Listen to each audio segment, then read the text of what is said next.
Ta lëmë të kulloj dhe do të shijojmë Ja, jepi një gush-gushën ata. dhe për ta mirëpritur edhe valbonën që ka ardhur nga larg. Tani këtu poqëm, tham, më sakt, tham lëvozhgat, ja ti vendos pak më në Ka që sot t'i lëvizja ajo, mos të... lëvozhgat e vezëve, do të pjekim edhe të tjerat. Vendos të datë letrën aluminit që të bëj dhe një punë këtu, shikon ti? Dhe një nga mënyrat... Kam thënë, ka bërë nëna për para koha, ose kam dalun para koha, një gjë e tillë.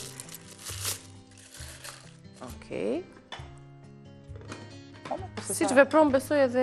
Unë nuk i vën letrë, pëse i vini dhe letër alumini? Nëse duam që ta, jo për të bimët, nëse duam që lëvozhgat e vezëve ti përdorim për bimët, i grim kështu si që janë, dhe ashtojnë bimë aromatike, luleve, perimeve, çfarë kemi mbjellë të kopshti. Po, jo dhe unë e përdor, po ju vini dhe letrë alumini? Tani, letrën alumini dhe për një qëllim tjetër do ta mësosh. Ja. Sepse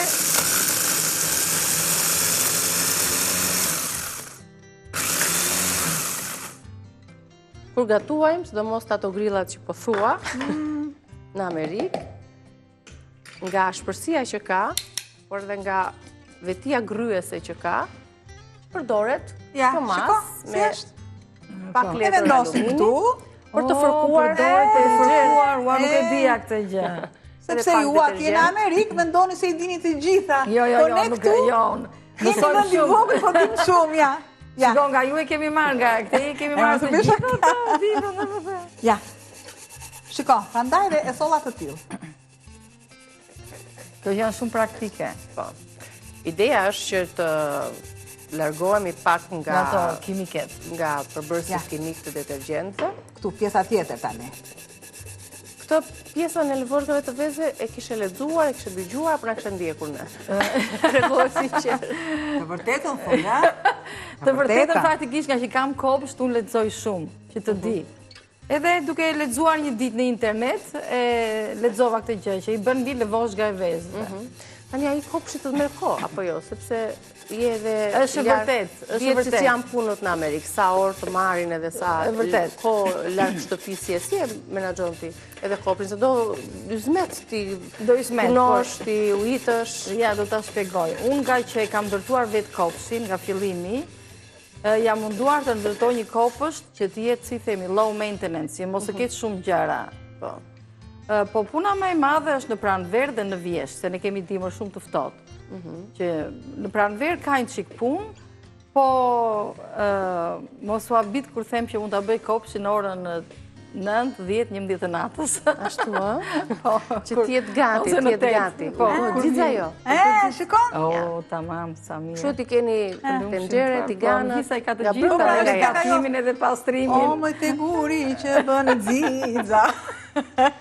Tani çfarë ke mbjellë te kopshti përveç bimëve aromatike, si Shiko, borzilok, kopshti im është më tepër artistik, është nga ana estetike, sesa me bimë dhe me kështu. Erza ka, po domate, sallator, gjëra jo, këto nuk i kam mbjellë. Kopshtin e kam ndërtuar më tepër është si park, një kopsht shumë i këndshëm, ka lule, trëndafila kam shumë, kam dhe trëndafila climbing, ata që ngjiten lart, kam dhe trëndafila i quhen English roses, trëndafilat anglez, sepse kanë aromë shumë të mirë. Po. Janë ato rozët roza kanina që quhen, që kanë një aromë. Nuk e di si kanë dhe aromë, kanë edhe lulen vetë petalet, mënyra si trëndafili është shumë i bukur. Siç janë për shembull them në Michael Kors, për këto kanë edhe trëndafilat ato të tyre. English roses janë shumë e nam dhe janë shumë të vjetër, që njihen. Po kur kam ndërtuar kopshtin e atje ku jetojmë është dimër shumë i ashpër, nga që është dimri i ashpër, unë jam munduar që të kem nga këto shkuret që kanë gjelbërim edhe në dimër. Edhe disa nga ato janë që kanë ngjyrë kështu të verdhë dhe jeshile dhe ato dhe në dimër të ngjyrë kanë. Sepse dua që kopshti të ketë gjelbërim edhe në dimër, gjithë vitin, edhe aty është bukuria. Pastaj për behar kam shtuar trëndafilat. Sa muaj është behari, në kuptimin sa zgjat kjo pjesa? Behari, atje në qershor fillojnë edhe çelin, trëndafilat edhe këto të tjerat, kam dhe tulipan. Kam dhe ato zambakët e Van Goghut.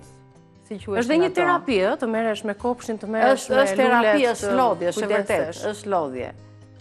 Po thash, unë merrem në darkë, në pranverë, se pasaj tërbeharin nuk do ndonjë Si agente mobilare, si shkojnë punët? Punët shkojnë shumë mirë, në 2024 isha national top producer në gjithë Amerikan, edhe është një punë që kam gjetur vetë-veten, pasi mua më pëlqen shumë komunikimi me njerëzit, edhe më pëlqen shumë të ndihmoj njerëzit, e kam ngjarë nga mami im për këtë gjë, jam people person, siç i thonë amerikanët. Mes tyre që ke ndihmuar për të gjetur një shtëpi, besoj se ka qenë dhe shqiptarë që kanë ardhur dhe kanë dashur të blejnë. Një pjesë e madhe janë shqiptarë, kanë blerë shumë shtëpi? Po, ka. Në Amerikë? Po, është vërtet. Është tani një periudhë e mirë në Amerikë për të blerë shtëpi? Si janë çmimet? Për mendimin tim, gjithmonë është një periudhë e mirë për të blerë shtëpi. Sepse çmimet, ashtu sikurse dhe jeta progres, ashtu dhe çmimet rriten. Plus që ne jetojmë në Massachusetts, që ka një ekonomi shumë të fuqishme, është shtet shumë i konsoliduar.